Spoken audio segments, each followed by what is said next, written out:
Hello friends, welcome to education Adda. आज हम एक बहुत ही इम्पॉर्टेंट टॉपिक डिस्कस करने वाले हैं जिसका नाम है कोडिंग डिकोडिंग। तो फ्रेंड्स, कोडिंग डिकोडिंग बहुत ही इम्पॉर्टेंट टॉपिक है। इससे काफ़ी बार क्वेश्चन पूछे जाते हैं। इससे पहले मैंने आपको सेंटेंस कोडिंग डिकोडिंग पढ़ाया था। अब हम पढ़ने वाले हैं लेटर्स कोडिंग डिकोडिंग। तो फ्रेंड्स, इनमें ऐसे क्वेश्चन होते हैं जिनमें लेटर्स को किसी फॉर्म में कोड किया जाता है और उसी को आपको डिकोड करना होता है। तो चलिए डिस्कस करते हैं आज का सेशन। तो सबसे पहले एग्जांपल में अगर आप देखेंगे तो इसमें लिखा हुआ है in a certain code language ROMAN is written as IFDAE। मतलब यहाँ पे ROM को कोड किस में किया गया है? IFDAE से।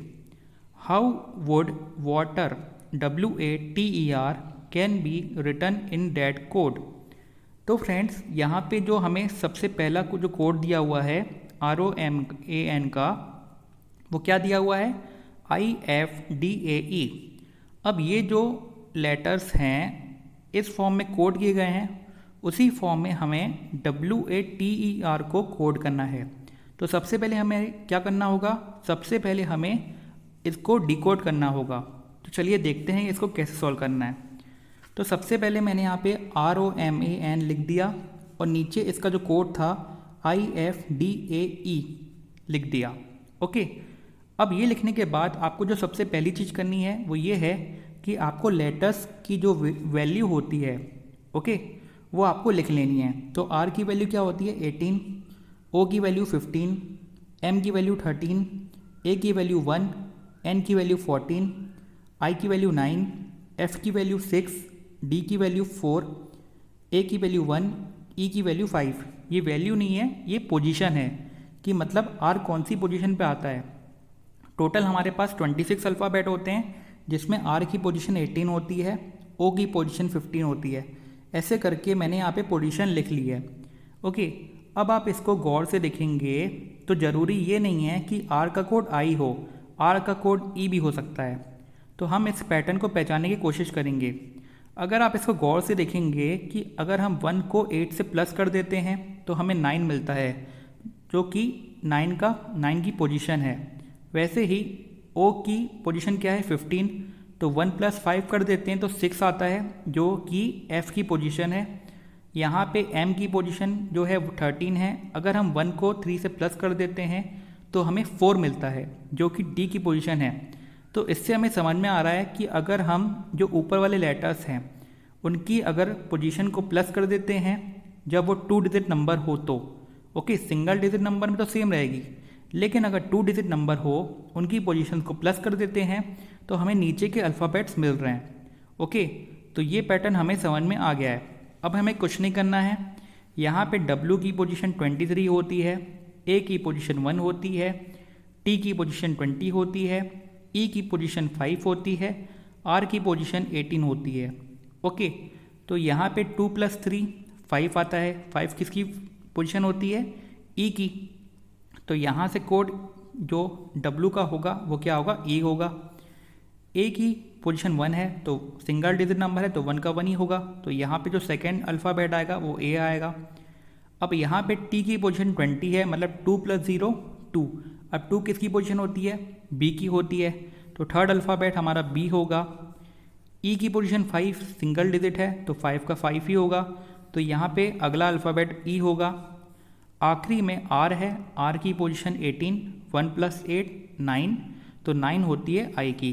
इसका मतलब WATER किसका कोड होगा? EABEI। ओके, बहुत ही सिंपल क्वेश्चन था, आपको करना कुछ नहीं था, बस यहाँ पे जो पोजीशंस थी, जो भी डबल डिजिट वाले नंबर थे उनकी पोजीशन प्लस करके जो आ रहा था वही आपका अल्फ़ाबेट होगा जिसकी पोजीशन होगी। ओके, जैसे यहाँ पे R था, R की पोजीशन 18 थी, तो 1 + 8 9, 9 किसकी पोजीशन आ जाती?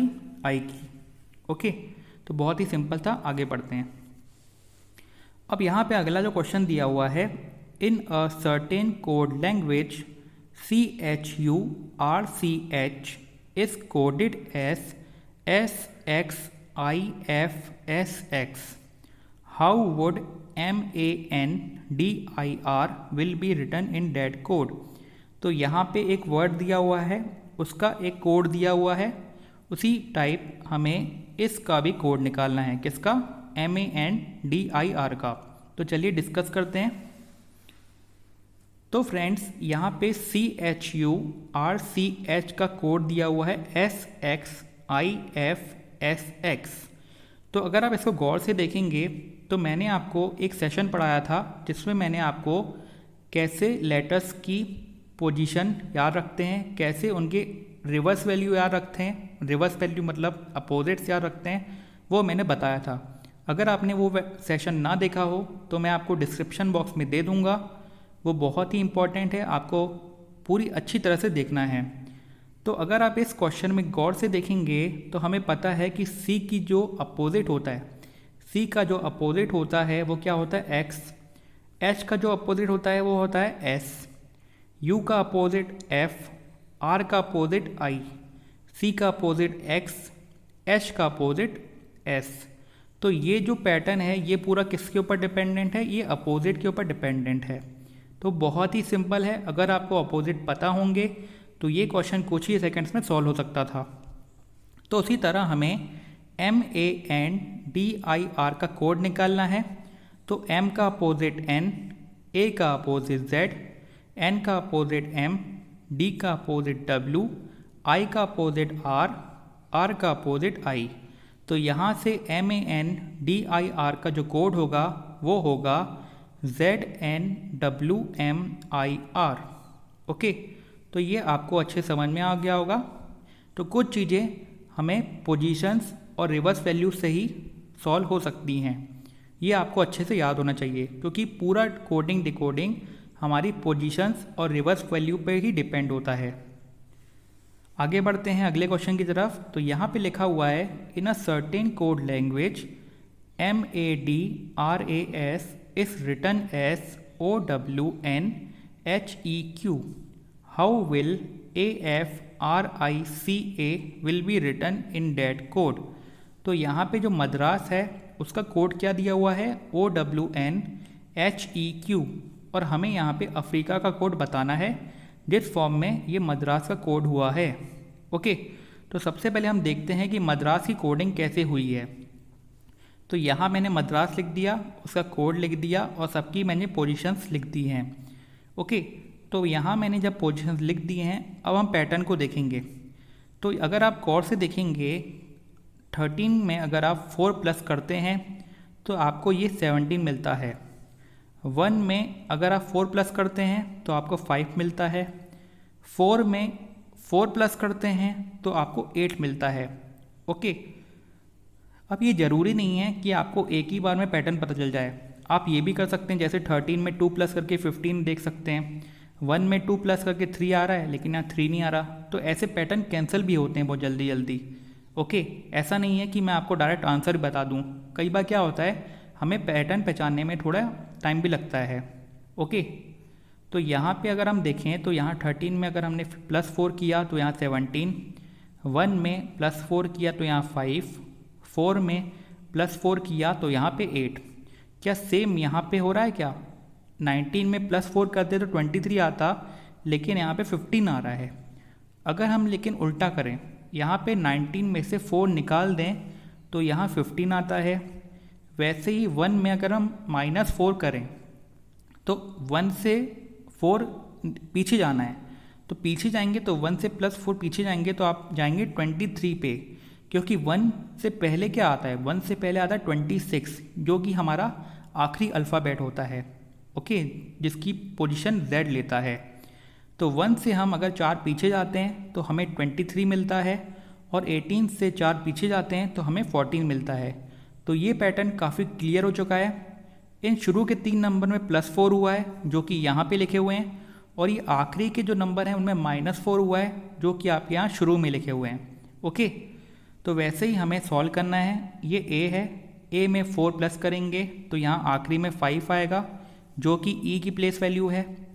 ये F है, F में 4 प्लस करते हैं तो 10 आता है, 10 किसकी प्लेस वैल्यू है? J की।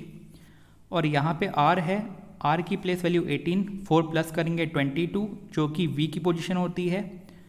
अब यहाँ पे आते हैं A में।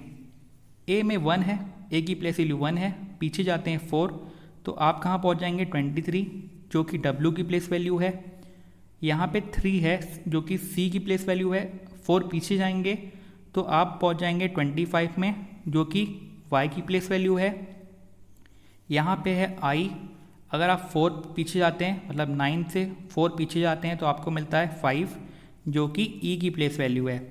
तो यहाँ से अफ्रीका का जो कोड होगा वो होगा WYEVJE। ओके, तो फ्रेंड्स यहाँ पे हमने 3 ऐसे पैटर्न डिस्कस किए जो काफ़ी बार एग्ज़ाम में पूछे गए हैं। अगर आपको ये वीडियो अच्छा लगा हो तो प्लीज़ मुझे कमेंट बॉक्स में बताइएगा, और अगर आपको इसके बावजूद कोई डाउट है और भी पैटर्न्स आपको चाहिए तो मैं आपके लिए ला सकता हूँ, प्लीज़ मुझे कमेंट बॉक्स में बताइएगा। और अगर आपको ये वीडियो अच्छा लगा हो तो प्लीज़ इसको लाइक कीजिए, कमेंट कीजिए, सब्सक्राइब कीजिए। Thank you friends, thank you for watching my video.